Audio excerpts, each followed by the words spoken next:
Yo, ladies and gentlemen, I'm starting a series where I'll be playing games and retelling them briefly, like a short chill playthrough. First up is the GTA series and the very first 3D GTA game that came out 20 years ago, back in 2001. I present you GTA 3. So please consider subscribing, grab a snack, and let's go! Everything begins with Claude robbing the bank with a few other members.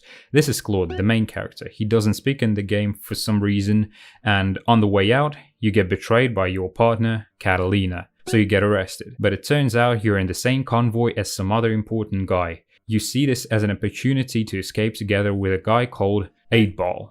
After changing your clothes, you visit a guy called Luigi. Here you'll be doing some work for a couple of guys in Mafia until you recover. Luigi controls all the lady services in the city. Joey, a mechanic, you'll be doing some car-related missions, like blowing up someone's car.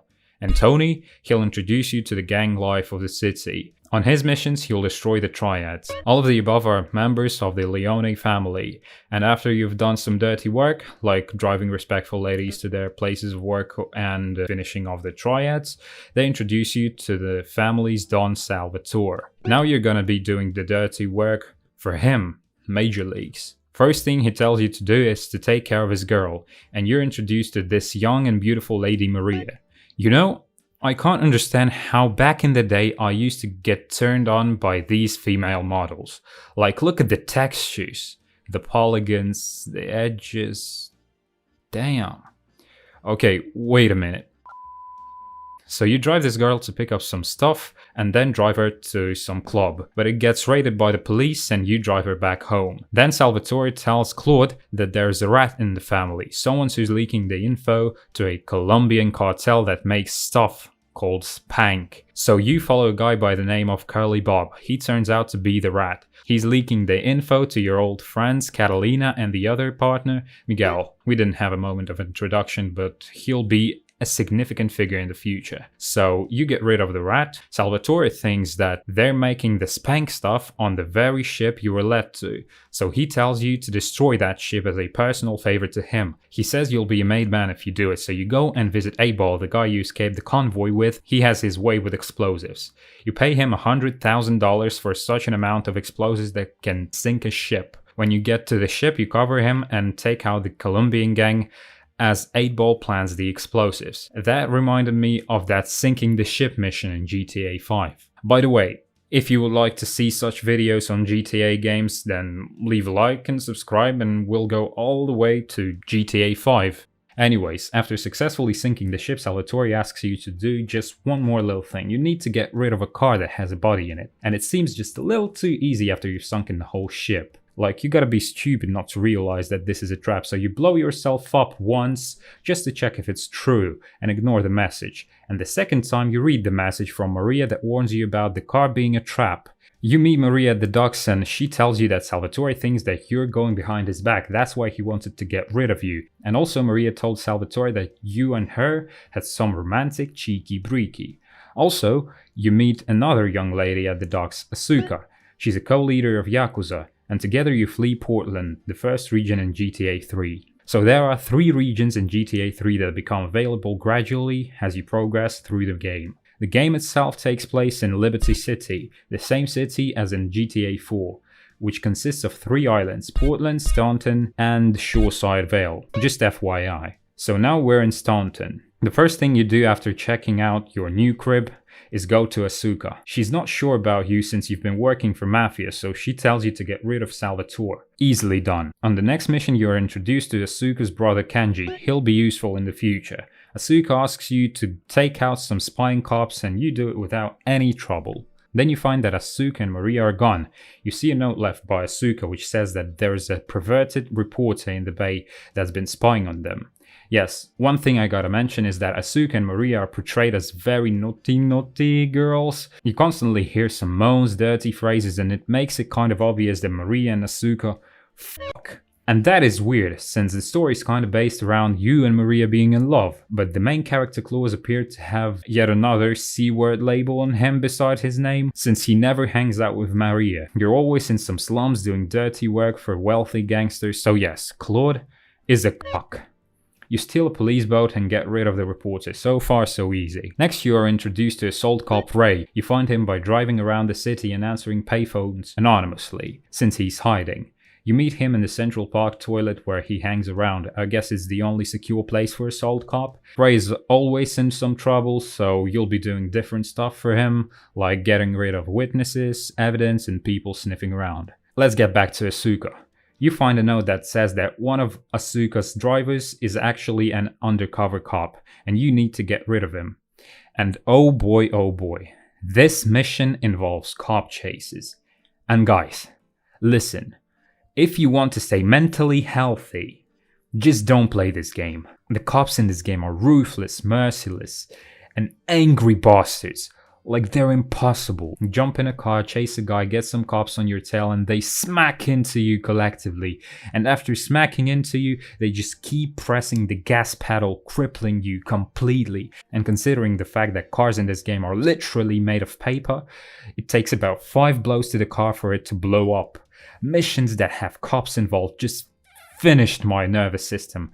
They smack into you, your car starts to burn, and you can't get out while the car is still going, so you wait for the car to stop, blow half of your health up, and as you get up, a whole fucking gang of cops gathers around you and just vaporizes you completely. I had to take a break after every single mission involving cops. Sheesh! I'm sorry, I just had to get it off my chest. It's just too much. Please subscribe. Now, to progress, we'll need to do some missions for Ray. Let's deal with it quickly. On the first mission for the cop, you need to get rid of a witness, but the guy kind of ends himself. Respect. Second, you need to defend a military friend of Ray's from Colombians, and some top tier weapons will be available for purchase. Next, you need to get rid of some evidence, embarrassing photos of his wealthy friend. Easily done. Well, almost easily. There were some cops and it didn't go quite as planned a few times. Then you need to get rid of his partner, who's a rat. You do it, but the witness that you got rid of turns out to be alive, so you gotta secure the frag. Easy? Well, almost easy. Yes, there were cops. Now you've hit the Staunton Island Major Leagues and will work for Donald Love, Ray's wealthy friend. He's a businessman and you'll be dealing with gangs for his personal wealth to grow. First, you rescue some Asian gentlemen for him from the claws of South Americans. You steal their gang's car, infiltrate their territory, and escort the man. Now you remember I told you about Asuka's brother Kanji. Don wants to drag the real estate prices down by starting a gang war. For this you need to get a Colombian gang car and eliminate Kanji so it looks like the Colombians did it. Look at how I failed to do it because I actually forgot to record a piece after rage quitting. I wanted to show you the new jacket that I got after rage quitting and actually forgot to record like 4 missions. So I would really appreciate it if you checked out the jacket. After dealing with Kanji, Don tells you that some aircraft will be dropping some packages in the water, so you go and pick all the stuff up. After this, the shoreside veil is unlocked. However, Don says that these packages were only a decoy to test you. The real package will be in the shoreside veil airport. You go there and find out that the Colombians have stolen it. Then you go to the construction site where they rest and find Catalina and Miguel. You have them at gunpoint, and as Miguel gives you the package, Catalina shoots him in the back and jumps down into a pile of trash. Asuka also arrives to torture Miguel for some information. You take the package to Don, then escort it to another place in Shoreside Vale while dealing with the Colombians. After all that, Don says that you'll need to act as decoy when his associate will be transporting the package further. You drive around for 3 minutes, no problems. But when you visit Don next time, you find out that he's disappeared. You go back to the construction site and find Asuka torturing Miguel. He's revealed that there are death squads hunting for Claude. Asuka instructs you to bait them into her trap, so you drive around, make them follow you and lead them into the trap.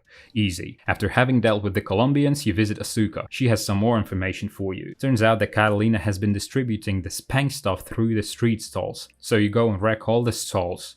It's kind of a hard mission since you only have 7-ish minutes after destroying the first stall to destroy the others, and there are 9 of them. They are scattered all across the map and are not marked, so you have no idea where and how to find them. Let's say I didn't enjoy this mission a lot, since again the cars get destroyed very easily, and after smacking into 3 stalls the car is smoking and there's limited time as well, so it wasn't a very pleasant mission. Anyways, you've dealt with the stalls, but there's some more. You come to the site to meet Asuka and Maria playing with Miguel. Asuka says that Maria has extracted some information about a plane arriving at the airport. The plane has more spank on it, so you take a rocket launcher and go to the airport by boat, blow the plane up and grab the stuff. And I gotta come clear, after you pick up the stuff there are a whole lot of cops, and I replayed this mission a whole bunch of times and just couldn't deal with it anymore. I intended to spray the car and lose the cops, but it was impossible to get there, so I used the cheat code to lose them.